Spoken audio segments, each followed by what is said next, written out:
안녕하세요. 버블한복도빠입니다. 구독과 좋아요, 알림 설정, 회원가입 부탁드리겠습니다. 2천억이 하루아침에 사라졌다. 강남 넘겠다던 이곳 초비상 걸렸습니다. 뭘 말하겠습니까? 결국에 이주비, 그러니까 재개발, 재건축이 진행이 되면서 이제 원래 있었던 원주민들이 새로운 아파트가 지어지기 이전에 결국 이사를 해서 다른 곳에 전세 살다가 신축 아파트 이제 분양하고 완공이 되면 다시 이사 오는 그런 구조를 가지고 있지 않습니까? 결국에 가서는 뭐 이런 상급지에서 전세 대출 받아야 하는 그런 어떤 상황에 처하게 되는데, 이 추가 이주비 대출 결국에 가서는 이 건설사의 신용도를 기반으로 해서 나오게 되는데, 대출 신청자 잠실주공 5단지 같은 경우는 약 380명, 총 4,200원, 어마무시하고, 그죠? 천문학적인 규모지. 그만큼 주변에 어떤 이 주거비용, 전세가가 뭐 만만치 않는 그런 상황이니까 건설사에서 이렇게 조합원들 대상으로 해서 이주비 대출을 내주게 되죠. 근데 이번 규제로 말미암아 이 대출 총액은 4,200억 수준에서 2,280억 수준으로 절반, 그냥 반토막 나버리는 겁니다. 한남 2구역, 그리고 목동 신시가지, 개포주공 5단지, 개포주공 6, 7단지. 결국에 가서는 6억 원 이주비로는 인접지역 전셋집 구하는 거 가능하다, 불가하다? 불가하지. 미션이 임파서블이야. 어떻게 그 상급지, 잠실 쪽 전셋가를 감당할 수 있겠습니까? 6억 가지고는 뭐 택도 없으니까 이제 발을 동동 구르게 생겼습니다. 그만큼 지금 재개발, 재건축, 이주비가 어찌 보면 이것도 배보다 배꼽이 더 컸습니다. 조금 서울 외곽으로 가면 되잖아. 꼭 내가 뭐 거기 살아야 되나?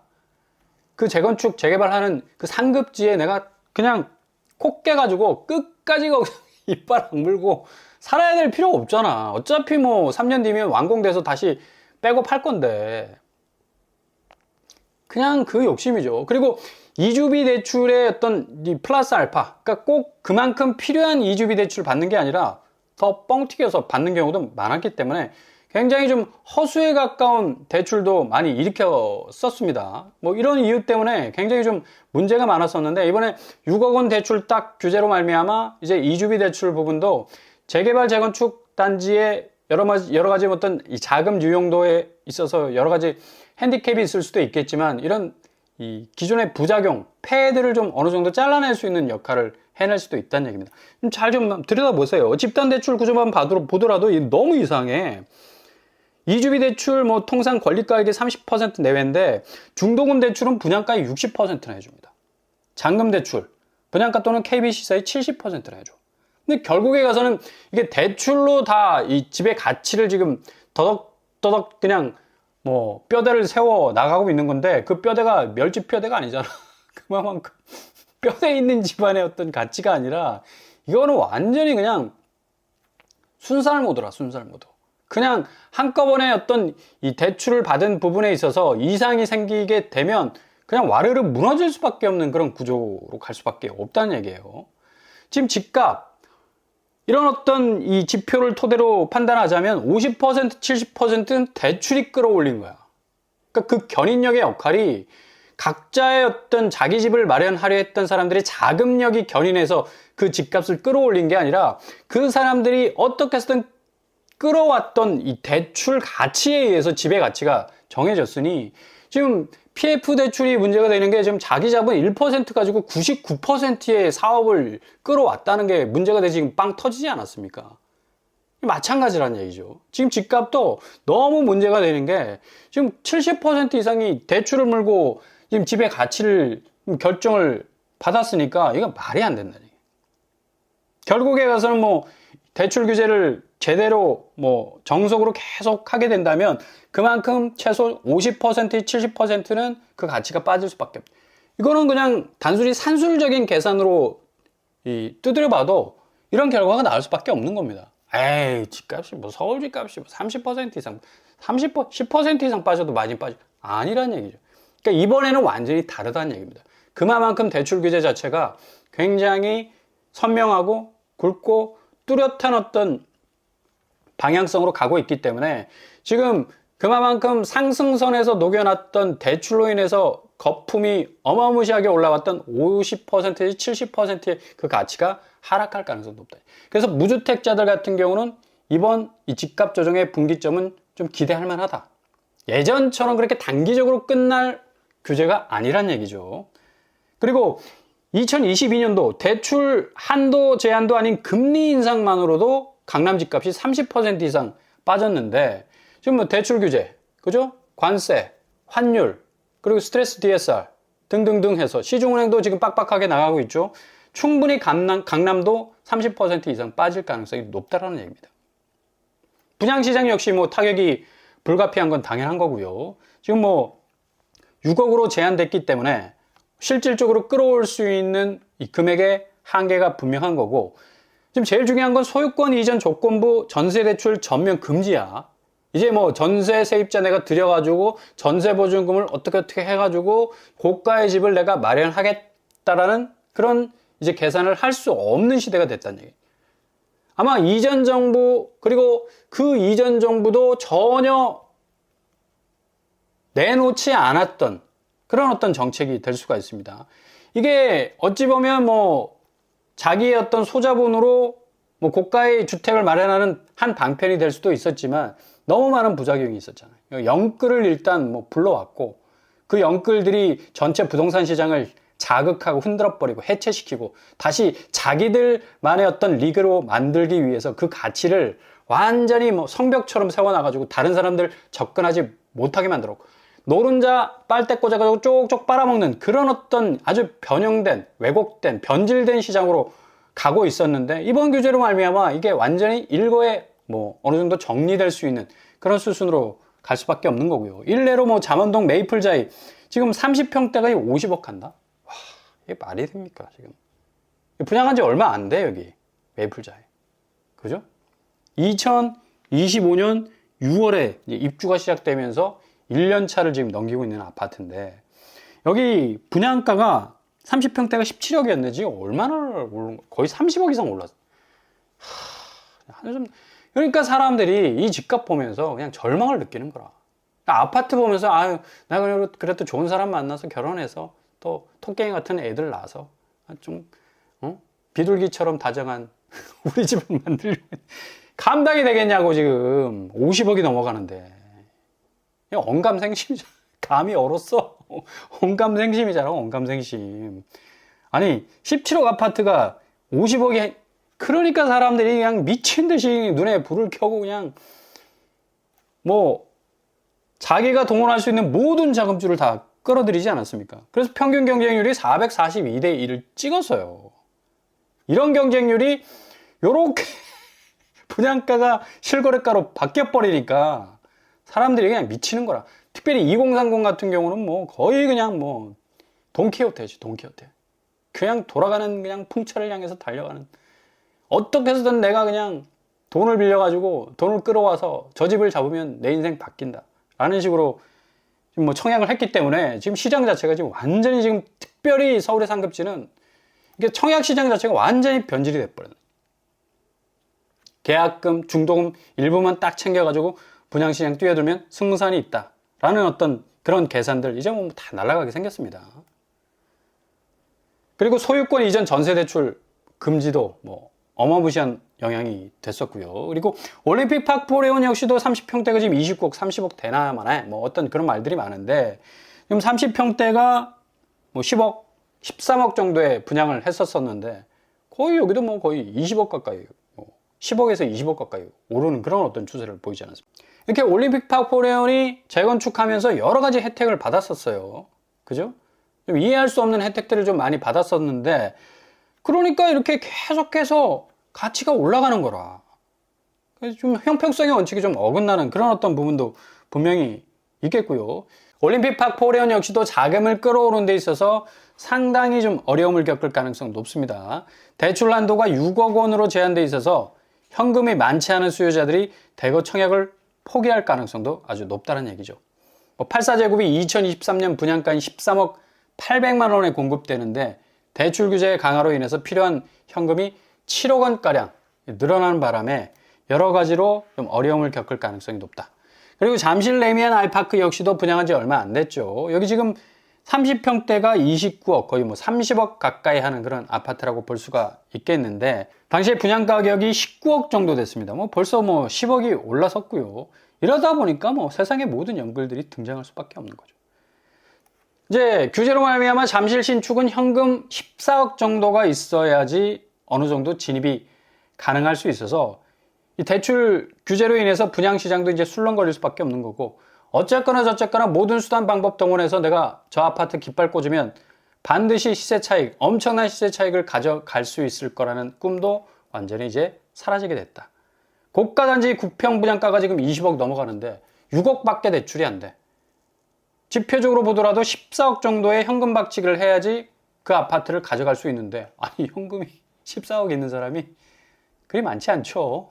그 정도로 지금 뭐 엄청난 지금 압박감을 받을 수밖에 없는 그런 상황이 펼쳐지게 되는데, 그럼 이렇게 되면 결국에 가서는 집값이 어느 정도 정상적으로 돌아올 수 있는 그런 상황임에도 불구하고 지금 은행이 계속해서 옆구리를 쑤시고 있습니다.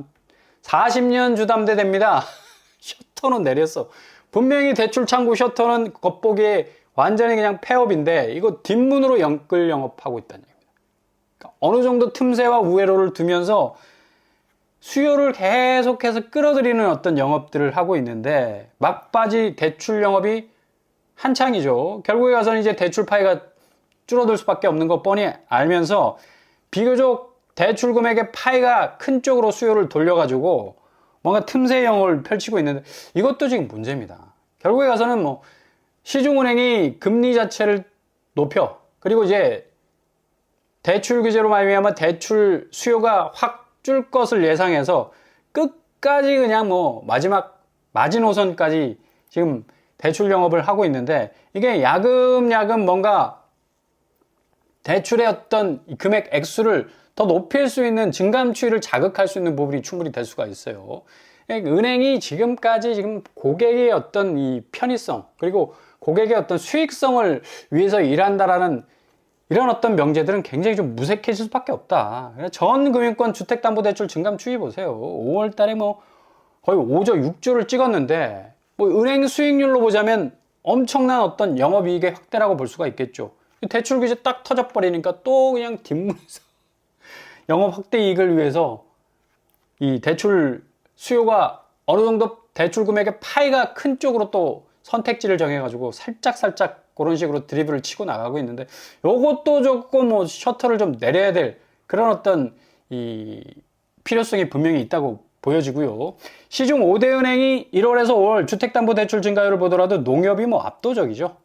뭐 그리고 우리은행, 신한은행, KB, 하나은행 순으로 가고 있는데, 그만큼 자본력이 큰 그냥 쌍끌이, 삼끌이, 사끌이 하는 은행들, 덩치가 큰 은행들이 그만큼 공격적인 대출을 견인을 했다. 뭐 주택담보대출이 가장 수익성이 거의 뭐 은행 수익의 40% 이상을 차지를 했으니까, 그러니까 이러한 부분은 상당히 좀 리스크를 초래할 수 있는 자산시장의 연체율로 인한 뭐 붕괴 직전에 이르는 어떤 가격 대조정이 오게 된다면 은행도 굉장한 어떤 위험에 처할 가능성이 높다라는 얘기입니다. 지금 이런 이 대출이 가능한 이유는 대출 모집 법인별로 또 따로 움직여요, 이게. 그러니까 본점이 이 주택담보대출 우리는 셧다운합니다 내리지만 사이드에서 움직일 수 있는 대출 모집인이 따로 있다는 얘기예요. 동네 부동산이나 뭐 여러 또 제2금융권 가시면 이런 사람들이 맨투맨으로 붙습니다. 사장님 다 필요 없습니다. 우리는 됩니다. 사장님 지금 금리는 이렇지만 우리는 내릴 수 있습니다. 이런 식으로 대출을 수요를 계속해서 견인해. 그러니까 나는 끝까지 고점의 집값 포기할 수 없어 라고 뭐 말하면서 직진하는 사람들의 어떤 심리를 다 끌어당기는 겁니다. 그러니까 한도가 여유가 있는 곳들은 총량제에서 어느 정도 셔터 내리고, 그럼에도 불구하고 여유가 있는 곳들은 대출 신청을 받고 있다는 거예요, 버젓이. 그러니까 야금야금 계속해서 대출 증가 추이가 높아질 수밖에 없는 거고요. 매수 심리가 그동안 엄청나게 올라왔잖아. 지금 99를 지금 찍고 있는데, 그만큼 벼락거지라는 공포 심리를 자극해서 사람들로 하여금 벼랑 끝까지 소몰이 하듯이 너희들 집 사지 않으면 완전히 이생해서 그냥 이생진망이야. 그냥 벼락거지 되는 거야. 계속적으로 공포 심리, 공포 마케팅 조성해서 매수 심리 끌어올렸었는데 그 매수 심리가 결국에 가서는 뭐 뒷구녕에서 이렇게 대출 수요를 견인하는 뭐 꿀을 빨 수 있는 그런 어떤 수요들이 될 수가 있는 거죠. 정신없이 이렇게 집을 사들였던 어떤 2030의 중심으로 해서 영끌들의 어떤 수요들이 지금까지 지금 한국 부동산 시장을 굉장히 왜곡시켜 버렸다라고 말씀을 드릴 수가 있습니다.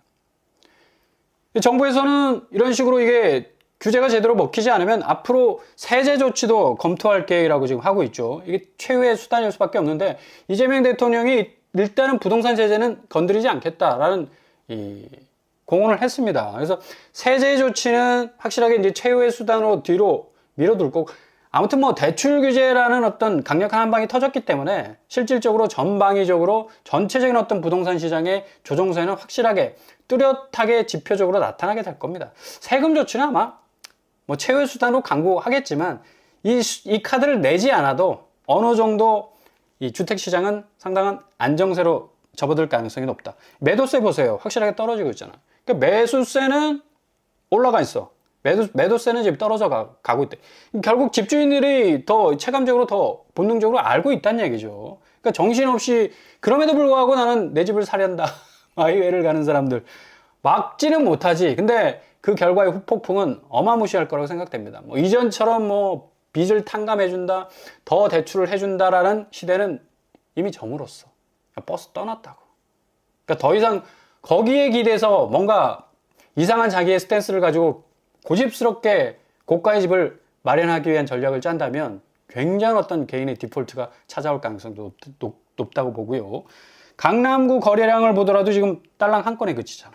그러니까 그 정도로 지금 엄청나게 시장이 상당히 변해가고 있는 걸 볼 수가 있습니다. 마포구도 빵건이에요, 빵건. 7월달. 그러니까 연결고리가 가장 약하다고 말씀드렸죠, 마용성이.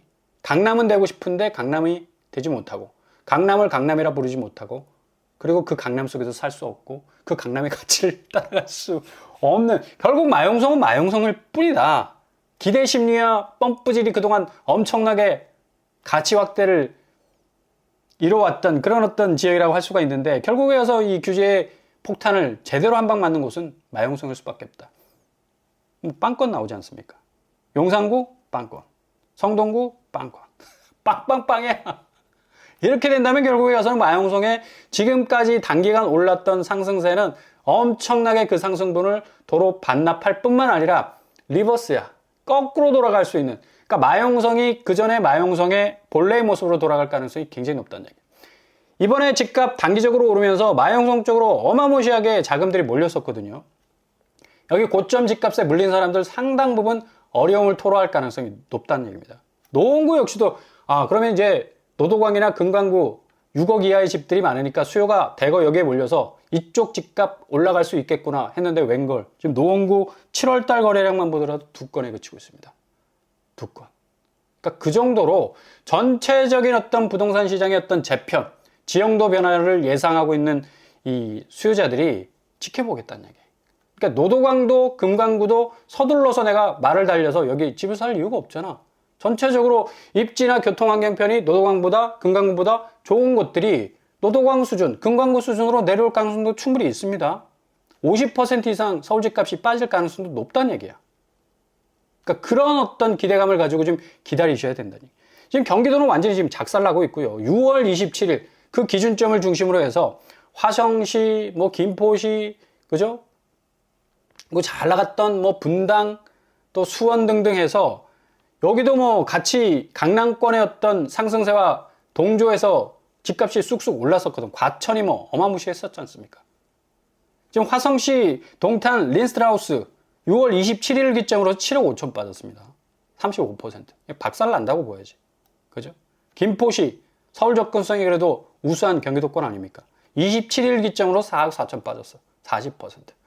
그러니까 지표가 얼마나 무서운지 그날 딱 발표된과 동시에 급매로 던졌던 집주인들이 더 단가를 내려. 그리고 내가 빨리 빠져나가야 되겠다라는 어떤 심리가 바로 발동이 된 것 같고, 광명시 역시도 6월 27일 기점으로 4억 2천, 60%가 빠졌어, 무려. 제가 말씀드렸잖아요. 50% 이상 빠진다고. 경기권이 이런 모습을 보인다는 거는 서울 전역에 50% 이상 조정장이 충분히 올 수 있다는 걸 고스란히 보여주고 있다. 의왕시 역시도 27일 이후 28일 대출 규제가 시작이 되면서 3억 9천, 4억 가까이 33% 지금 하락하고 있는 추세 고스란히 보여주고 있습니다. 수원시 영통구 역시도 27일 기점으로 해서 3.5%, 3억 5천, 10% 이상 빠져나가고 있고요. 광교, 중, S클래스 뭐 여기 어마무시하게 오른 그런 어떤 지금 30억이었어. 30억. 수원인데. 그죠? 29억으로 좀 빠졌는데 여기도 뭐 거의 10억 이상 하락할 가능성이 굉장히 높습니다. 10억이면 더 떨어져야지. 아무리 영통구라 하더라도 광교라 하더라도 경기도권이잖아.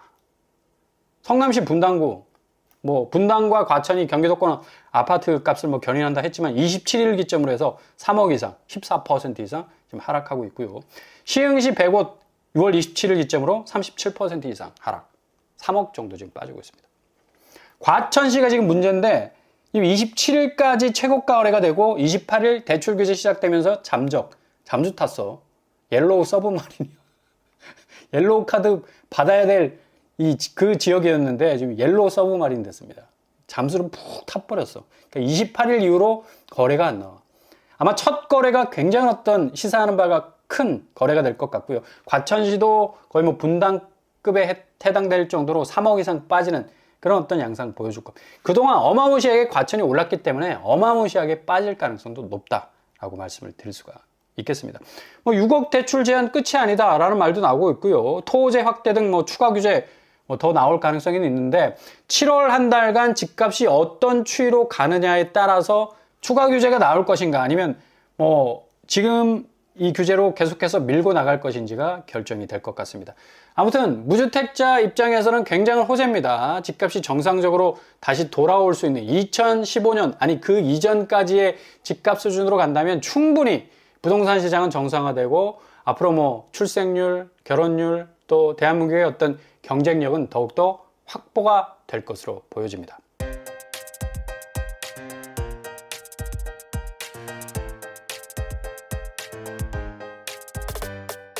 오늘의 부동산 캐릭터처 역시 지금 경기도권 집값이 심상치 않다. 6월 27일, 28일 기점으로 해서 엄청나게 지금 빠지고 있습니다. 30% 이상. 아마 서울도 고스란히 따라갈 가능성이 높고 50%에서 70%까지 대조정장이 올 가능성이 높기 때문에 아무튼 잘 지켜보시면서 기회를 잡으신다면 골든타임 분명히 잡으실 수 있을 겁니다. 오늘도 응원합니다. 항상 여러분의 길이 꽃길만 되실 수 있길 바랍니다. 자, 그럼 뻔뻔한 목표파를 마치겠습니다. 구독과 좋아요 부탁드립니다. 감사합니다.